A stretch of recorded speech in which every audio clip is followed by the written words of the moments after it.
નમસ્કાર વિદ્યાર્થી મિત્રો, આપ સૌનું ફરી વખત તહે દિલથી મારી ચેનલમાં હાર્દિક સ્વાગત છે. આજે આપણે ધોરણ 11ની અંદર જે ચેપ્ટરની શરૂઆત કરેલી છે, the unit of life, cell, જીવનનો એકમ, કોષ.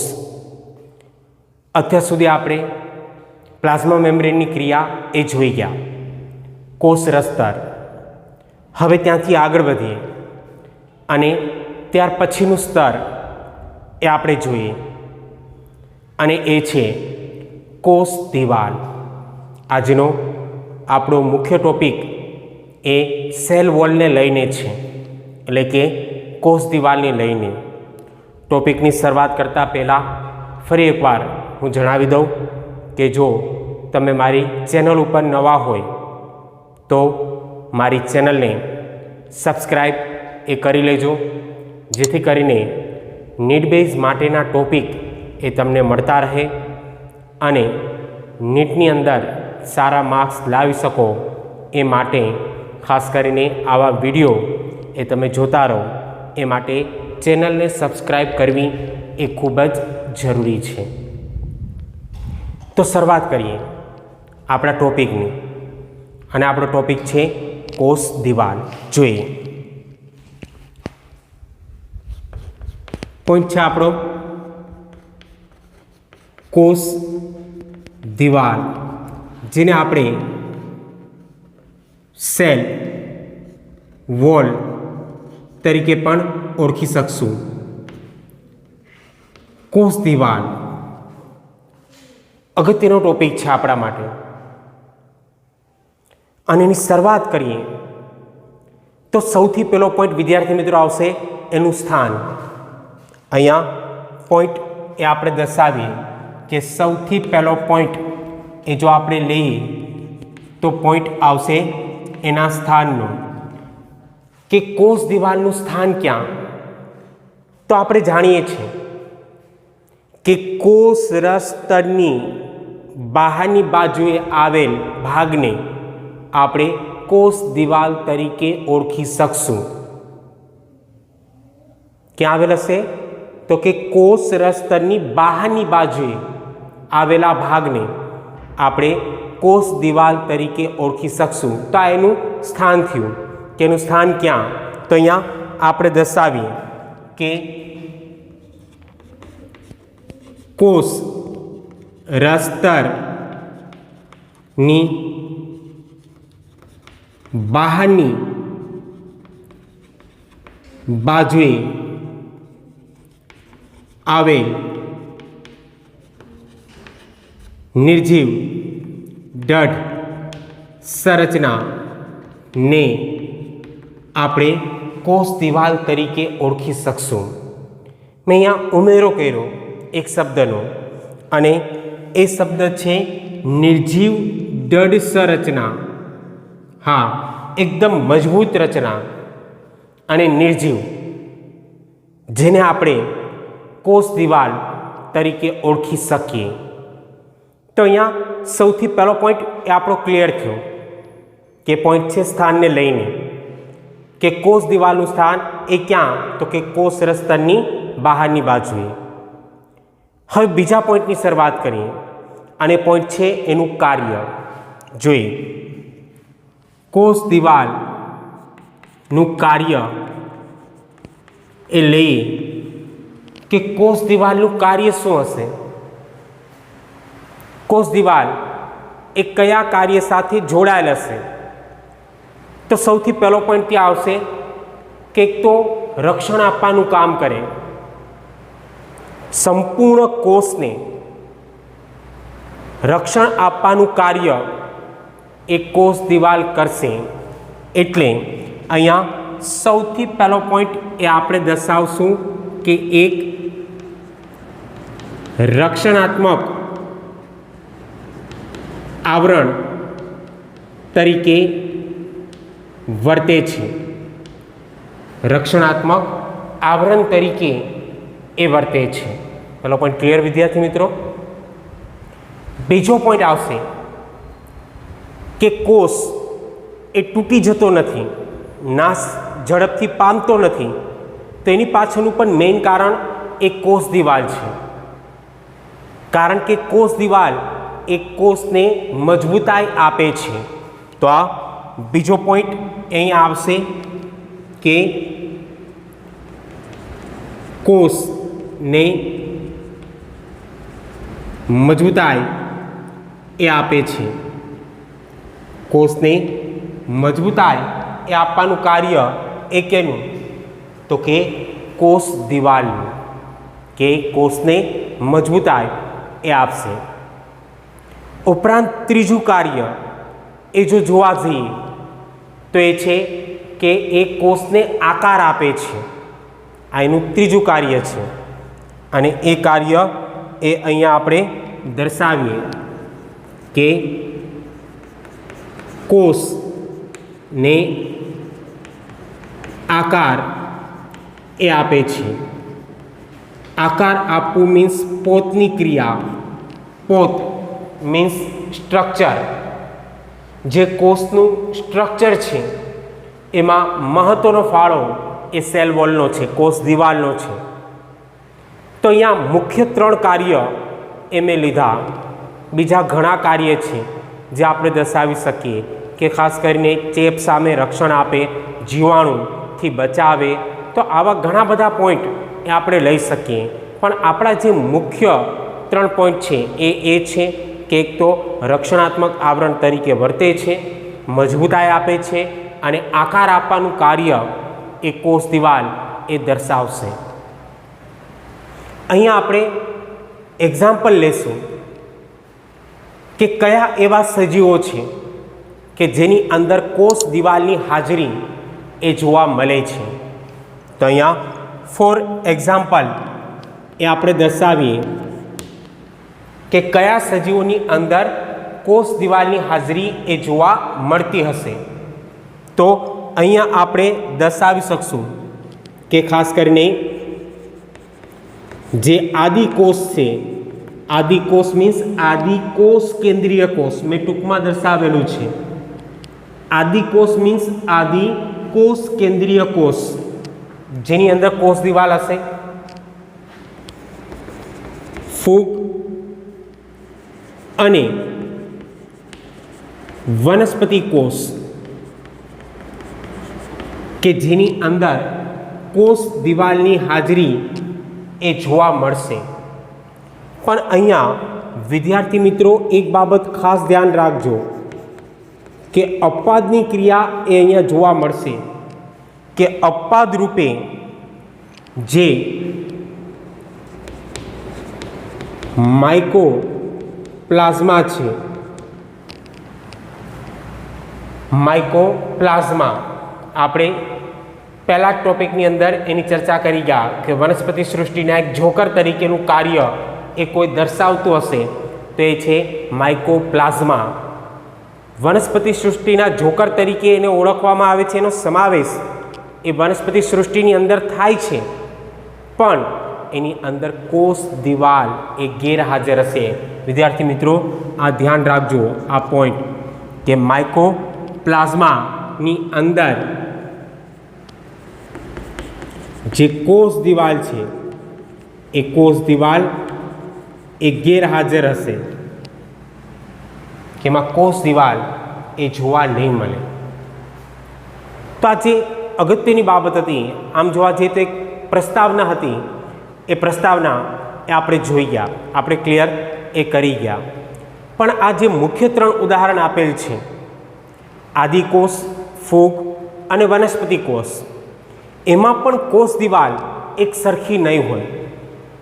એમાં પણ અલગ અલગ સ્વરૂપે કોષ દિવાલ એ જોવા મળતી હશે.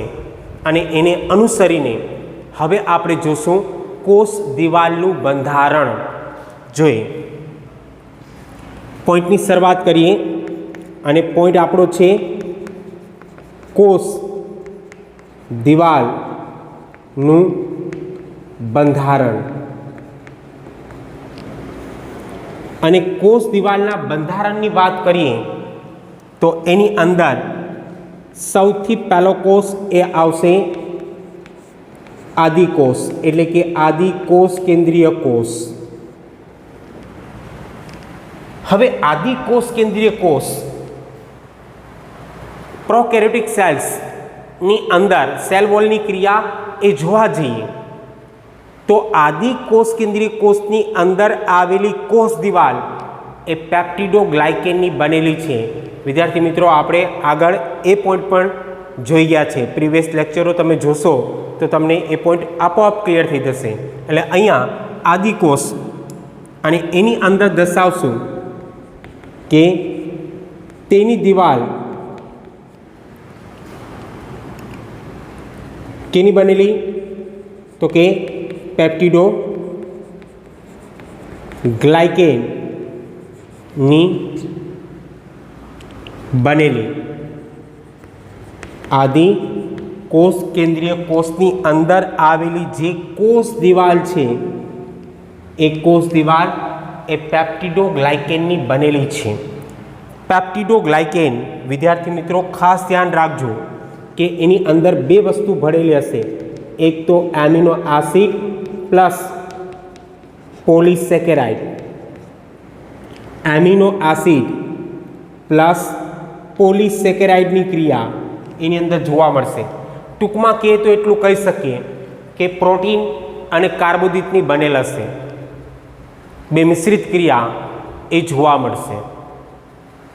તો આ વાત કરીએ આપણે આદિકોષ કેન્દ્રીય કોષની અંદર આવેલ કોષ દિવાલની. હવે ત્યાંથી આગળ વધીએ અને વાત કરીએ આપણે ફૂગની. ફંજાઈ મીન્સ ફૂગ. ફૂગની અંદર આવેલી કોષ દિવાલ એ કાઇટિનની બનેલી હોય છે. ફૂગની અંદર આવેલી કોષ દિવાલ એ કાઇટિનની બનેલી હોય છે.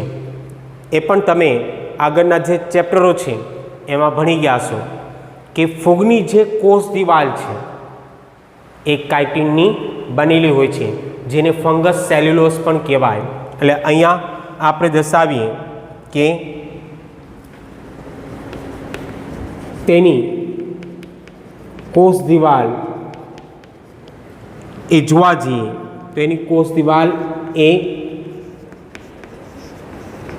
કાઇટિન એટલે કે ફંગસ સેલ્યુલોસની બનેલી. કાઇટિન અથવા ફંગસ સેલ્યુલોઝની બનેલી જે એન એસિટાઇલ ગ્લુકોઝમાઇન સ્વરૂપે હોય. હજી ડીપમાં જવું હોય તો આપણે કહી શકીએ કે એ એન એસિટાઇલ ગ્લુકોઝમાઇન સ્વરૂપે હોય છે. એટલે અહીંયા આપણે દર્શાવીએ કે તે એન એસિટાઇલ ગ્લુકોઝમાઇન સ્વરૂપે જોવા મળે છે. એન એસિટાઇલ ગ્લુકોઝમાઇન સ્વરૂપે જોવા મળે છે. અને ખાસ કરીને આની અંદર જે મોનો અણુઓની જે ક્રિયા છે, મોનો મીન્સ એક, મોનો અણુઓની રચના જોડાતી જાય અને અંતે હોમો પોલિસેકેરાઇડની રચના એ બને છે. એટલે અહીંયા આપણે એ પણ દર્શાવશું કે તેમાં જે મોનો અણુઓ દ્વારા બનતી હોમો પોલિસેકેરાઇડ રચના છે. મોનો અણુઓની બનતી હોમો પોલિસેકેરાઇડ એ રચના છે. એટલે આ ધ્યાન રાખજો કે મોનો અણુઓ જોડાતા જાય અને એના કારણે હોમો પોલિસેકેરાઇડનું નિર્માણ એ થતું જોવા મળે છે. તો આ વાત કરી ગયા આપણે ફૂગની અંદર આવેલી કોષ દિવાલ. જ્યારે આપણે વાત કરીએ વનસ્પતિની અંદર આવેલી કોષ દિવાલ, વાત કરીએ આપણે વનસ્પતિની. અને વનસ્પતિની વાત કરીએ તો વિદ્યાર્થી મિત્રો એક ખાસ ધ્યાન રાખજો કે વનસ્પતિની અંદર કોષ દિવાલ એક તો સેલ્યુલોઝની બનેલી હોય. સૌથી પહેલો પોઈન્ટ એ આપણે અહીંયા દર્શાવીએ કે સેલ્યુલોઝ વનસ્પતિની અંદર આવેલી કોષ દિવાલ એ સેલ્યુલોઝની બનેલી હોય. અને સેલ્યુલોઝ કે જેની અંદર ગ્લુકોઝના અણુઓ જોડાયેલા હોય અને એના દ્વારા બનતી એક પોલિસેકેરાઇડ રચના છે. તો અહીંયા આપણે દર્શાવશું કે તે ગ્લુકોઝની બનેલી પોલિસેકેરાઇડ રચના છે. તે ગ્લુકોઝની બનેલી પોલિસેકેરાઇડ રચના છે. 6000 ડી ગ્લુકોઝ 6000 ડી ગ્લુકોઝ જોડાતા જાય એના દ્વારા મિસેલ્સ બને. મિસેલ્સ દ્વારા ખાસ કરીને માઇક્રો મેક્રો અને એના દ્વારા એક જટિલ રચના એ સહેજ જોવા મળે જેને સેલ્યુલોઝ કહેવાય. બહુ ડીપમાં જવાની જરૂર નથી, ખાલી અત્યારે નીડ બેઝ પૂરતી એટલું જ છે કે સેલ્યુલોઝ કે જે ગ્લુકોઝની બનેલી એક પોલિસેકેરાઇડ રચના છે. હવે વાત કરીએ વનસ્પતિની અંદર કોષ દિવાલ એ હેમિસેલ્યુલોઝની પણ બનેલી હોય. એટલે અહીંયા બીજો પોઈન્ટ એ આવશે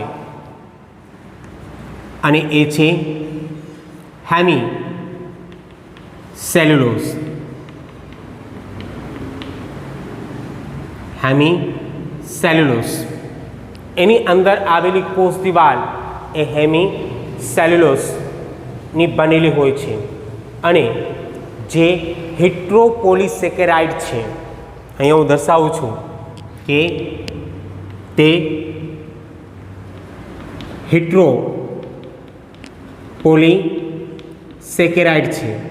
વિદ્યાર્થી મિત્રો ખાસ ધ્યાન રાખજો કે તે હેટ્રોપોલિસેકેરાઇડ છે. અને ખાસ કરીને એ હેમિસેલ્યુલોઝ છે એ ગેલેક્ટોઝ, મેનોઝ ઉપરાંત ઝાયલોઝ અને ઉપરાંત અરેબિનોઝનું બનેલું હોય છે. અહીંયા હું દર્શાવું છું કે ખાસ કરીને હેમિસેલ્યુલોઝ એ ગેલેક્ટોઝ ઉપરાંત મેનોઝ ઉપરાંત ઝાયલોઝ અને અરેબિનોઝનું બનેલું હોય છે. એટલે હેમિસેલ્યુલોઝ છે એ હેમિસેલ્યુલોઝ એ ગેલેક્ટોઝ, મેનોઝ ઉપરાંત જોવા જઈએ તો ઝાયલોઝ અને એરોબિનોઝનું બનેલું હોય છે. આ કોઈ પણ સ્વરૂપ લઈ લો એ હેમિસેલ્યુલોઝનું જ છે. ગેલેક્ટોઝ હશે તો પણ એ હેમિસેલ્યુલોઝ જ છે, મેનોઝ હશે તો પણ એ હેમિસેલ્યુલોઝ જ છે, ઉપરાંત ઝાયલોઝ હોય કે એરેબિનોઝ હોય આ તમામ સ્વરૂપ એ હેમિસેલ્યુલોઝના જ છે. અને આગળ વધીએ તો હજી વનસ્પતિની જે કોષ દિવાલ છે એ પેક્ટિનની બનેલી હોય છે. ત્રીજો પોઈન્ટ અહીંયા આપણે દર્શાવશું અને ત્રીજો પોઈન્ટ એ છે પેક્ટિન કે વનસ્પતિની કોષ દિવાલ એ પેક્ટિનની બનેલી હોય છે. હવે પેક્ટિન પણ હેટ્રોપોલિસેકેરાઇડ જ છે. એટલે અહીંયા આપણે દર્શાવશું કે તે પણ હેટ્રોપોલિસેકેરાઇડ છે. તે પણ છે તો હેટ્રોપોલિસેકેરાઇડ. અને જે પેક્ટિન છે એ પણ બેનું બનેલું હશે, ગ્લુકોરોનિક એસિડ અને ગેલેક્ટોરોનિક એસિડ. ધ્યાન રાખજો કે અહીંયા હું દર્શાવું છું કે તે ગ્લુકોરોનિક એસિડ અને ગેલેક્ટોરોનિક એસિડ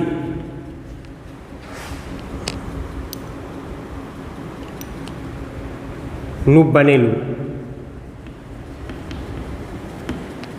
પેક્ટિન જે ગ્લુકોરોનિક એસિડ અને ગેલેક્ટોરોનિક એસિડનું બનેલ હશે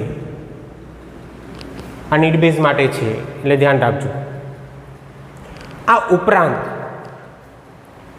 વનસ્પતિની જે કોષ દિવાલ છે એમાં અન્ય પદાર્થો પણ જોવા મળતા હોય છે. એટલે અહીંયા એ પોઈન્ટ પણ દર્શાવીએ કે જો અન્ય પદાર્થોની વાત કરીએ તો અન્ય પદાર્થો તરીકે કયા, તો કે અન્ય પદાર્થો તરીકે એક જોવા જઈએ તો એ છે ક્યુટીન, સુવેરીન અને લિગ્નિન.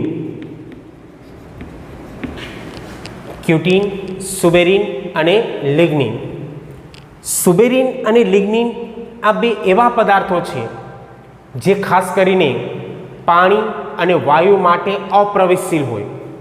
જ્યારે કોષ દિવાલ ઉપર લિગ્નિન કે સુવેરીનનું સ્થૂલન થઈ જાય, જેને લઈને એ કોષ દિવાલમાંથી પાણી કે વાયુ એ પસાર થઈ શકતા નથી.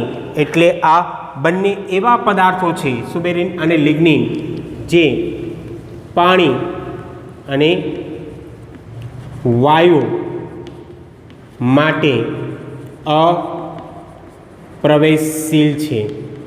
આ ધ્યાન રાખજો કે પાણી અને વાયુ માટે આ બંને સુવેરીન અને લિગ્નિન એ અપ્રવેશશીલ હશે. Point clear? તો અહીંયા સુધીની જે વાત કરી આપણે એ વાત હતી કે ખાસ કરીને જે 3 કોષ છે એની અંદર આવેલી જે કોષ દિવાલ છે કેવી હશે એનું બંધારણ એ આપણે જોઈ ગયા. હવે જે પોઈન્ટની વાત આપણે કરશું એ છે વનસ્પતિની રચના. જોઈએ પોઈન્ટની શરૂઆત કરીએ અને ત્યાર પછીનું પોઈન્ટ છે વનસ્પતિના કોષ દિવાલની રચના.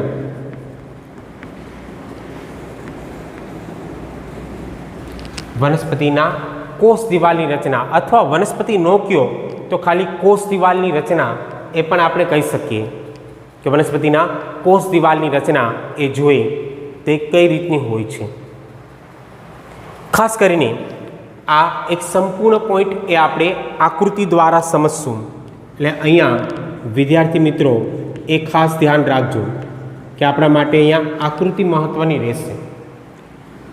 અહીંયા એક બેઝિક બાબત એવું ક્લિયર કરું કે ખાસ કરીને આવી રીતના આ એક કોષ છે,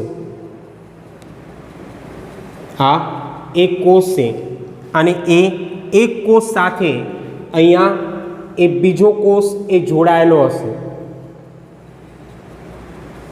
આ એક કોષ સાથે અહીંયા આ બીજો કોષ એ જોડાયેલો છે. બે કોષ જ્યારે એકબીજા સાથે જોડાય ત્યારે અહીંયા જે જોવા મળે આ ભાગને આપણે મધ્યપટલ કહીએ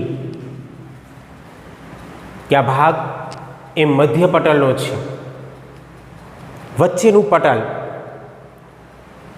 રચનાની અંદર સૌથી પહેલો પોઈન્ટ એ જ આવશે અને એ પોઈન્ટ છે મધ્યપટલનો. આકૃતિ દ્વારા સમજીએ તો ખાસ કરીને આપણે કહી શકીએ કે આ જે ભાગ એ તમે જુઓ છો આ એક સંપૂર્ણ ભાગ જે દેખાય છે એ ભાગ એ મધ્ય પટલનો છે.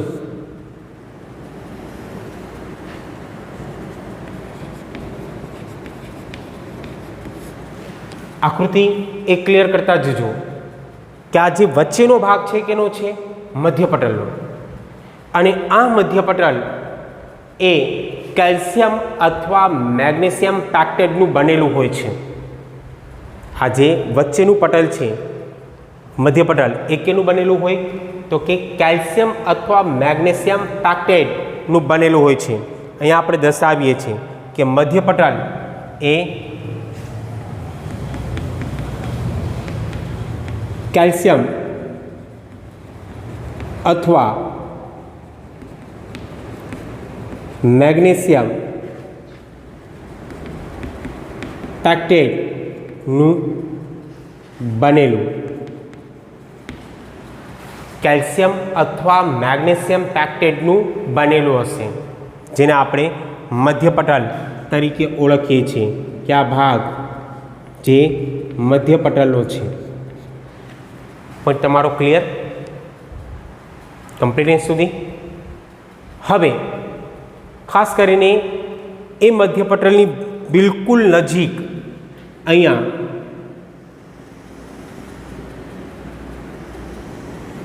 એક દિવાલ એ આવેલી હશે. મધ્ય પટલની બિલકુલ નજીક એક દિવાલ એ આવેલી હશે અને જોવા મળતી જે આ દિવાલ છે એ દિવાલને આપણે અહીંયા દર્શાવું છું કે આ દિવાલને આપણે પ્રાથમિક કોષ દિવાલ તરીકે ઓળખી શકશું કે દિવાલ એ પ્રાથમિક કોષ દિવાલ છે. અને પોઈન્ટ અહીંયા એ જ આવશે બીજો કે પ્રાથમિક કોષ દિવાલ. આજે સૌથી પહેલી કોષ દિવાલ જોવા મળે છે જેને આપણે પ્રાથમિક કોષ દિવાલ કહીએ છીએ. પ્રાથમિક કોષ દિવાલમાં સેલ્યુલોઝનું પ્રમાણ વધુ હોય જ્યારે હેમી સેલ્યુલોઝનું પ્રમાણ એ ઓછું હોય છે. એ ધ્યાન રાખજો કે પ્રાથમિક કોષ દિવાલ તો કે તેમાં સેલ્યુલોઝનું પ્રમાણ એ વધુ, જ્યારે હેમી સેલ્યુલોઝનું પ્રમાણ એ ઓછું હોય. જ્યાં સેલ્યુલોઝ વધારે હોય અને હેમી સેલ્યુલોઝ એ ઓછું હોય એ દિવાલ એ હંમેશા પ્રાથમિક કોષ દિવાલ થશે. Point clear? હવે ખાસ સમજવાની બાબત છે અને એ છે દ્વિતીય કોષ દિવાલ. પ્રાથમિક કોષ દિવાલ પછીનો ભાગ એ કેનો હશે? દ્વિતીય કોષ દિવાલનો. અહીંયા ખાસ ધ્યાન રાખજો કે દ્વિતીય કોષ દિવાલની અંદર તમે જોવા જાઓ તો દ્વિતીય કોષ દિવાલની અંદર અહીંયા આ સૌથી પહેલું આવરણ હશે.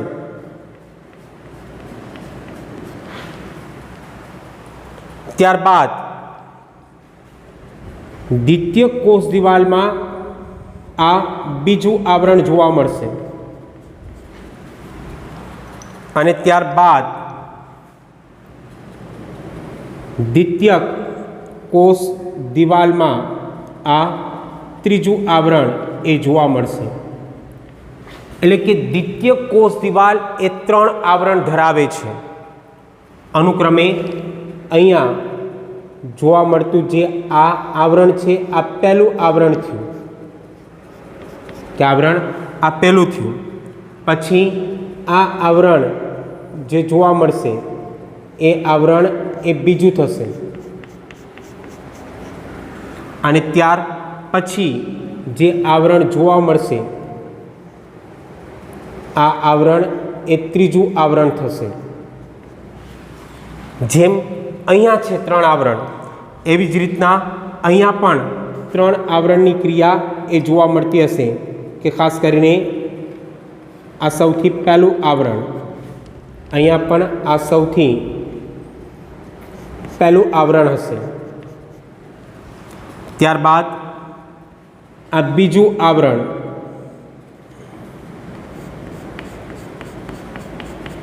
અહીંયા પણ એ જ રીતના આ બીજું આવરણ અને અહીંયા આ ત્રીજું આવરણ, એવી જ રીતના અહીંયા પણ આ ત્રીજું આવરણ. 3 આવરણ જોવા મળતા હશે એટલે અહીંયા આપણે એ બાબત દર્શાવી શકશું. પોઈન્ટ અહીંયા લઈએ કે ખાસ કરીને ત્રીજી બાબત લઈએ, દ્વિતીયક કોષ દિવાલની, દ્વિતીય કોષ દિવાલ. તો અહીંયા આપણે દર્શાવી શકશું કે તે 3 આવરણ ધરાવે છે, તે 3 આવરણ ધરાવે છે જે અનુક્રમે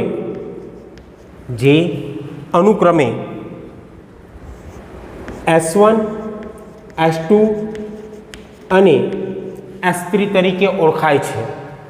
S1, S2 અને S3 હું અહીંયા દર્શાવી દઉં કે ખાસ કરીને આ જે પહેલી ક્રિયા છે એ S1ની થઈ, આ બીજી ક્રિયા છે જે S2ની થશે અને આ ત્રીજી ક્રિયા છે જે S3ની થશે. આ S1, S2 અને S3 એ છે શું? તો કે સેકન્ડ વોલ 1, સેકન્ડ વોલ 2 અને સેકન્ડ વોલ 3. Point clear? દ્વિતીયક જે કોષ દિવાલ છે એ પ્રાથમિક કોષ દિવાલ કરતાં ઉલટી ક્રિયા એ દર્શાવશે. અને કઈ રીતના ઉલટી ક્રિયા? તો અહીંયા આપણે દર્શાવીએ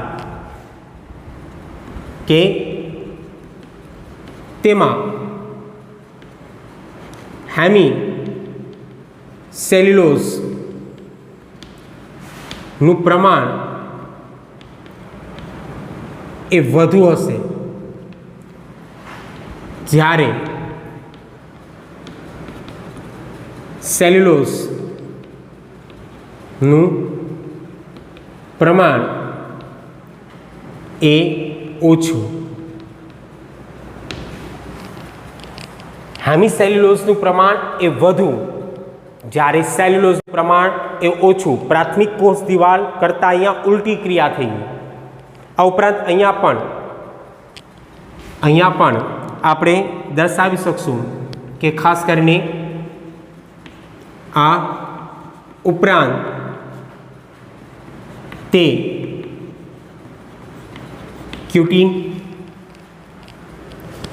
ઉપરાંત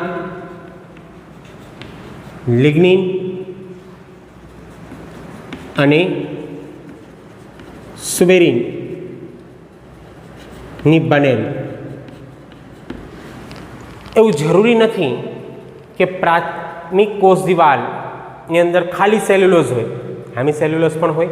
એમ દ્વિતીય કોષ દિવાલમાં સેલ્યુલોઝ, હેમી સેલ્યુલોઝ ઉપરાંત ક્યુટીન, લિગ્નિન અને સુબેરિન એ પણ જોવા મળે છે. અને અહીંયા હવે આપણે દર્શાવીએ કે ખાસ કરીને અહીંયા આવેલી ત્યાર પછીની જે દિવાલ છે, આ દિવાલ, આ જોવા મળતી જે દિવાલ છે, આ દિવાલ એ તૃતીય કોષ દિવાલ હશે. એ દિવાલ એ કઈ હશે? તો કે અહીંયા જોવા મળતી જે આ દિવાલ છે એ તૃતીય કોષ દિવાલની છે.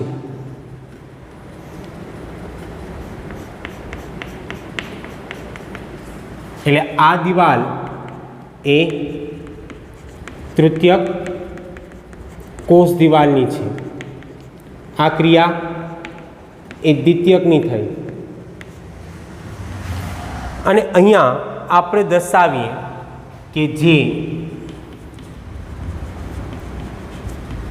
તૃતીયક કોષ દિવાલ છે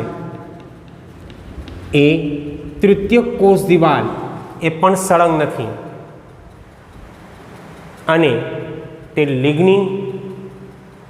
લિગ્નિન અને ઝાયલિનની બનેલી છે. દર્શાવું છું કે તે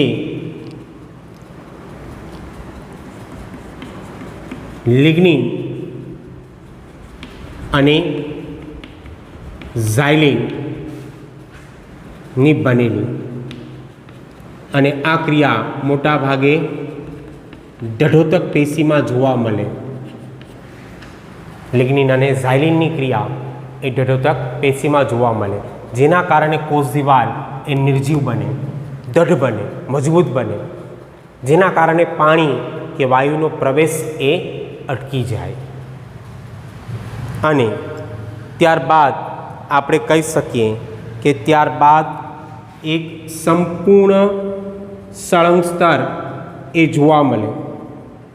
આવી રીતના એક સંપૂર્ણ સળંગ સ્તરની ક્રિયા એ જોવા મળે અને સંપૂર્ણ જે સળંગ સ્તરની ક્રિયા એ તમે જુઓ છો એ બીજું કંઈ નથી, એ છે કોષ રસ સ્તરની ક્રિયા છે.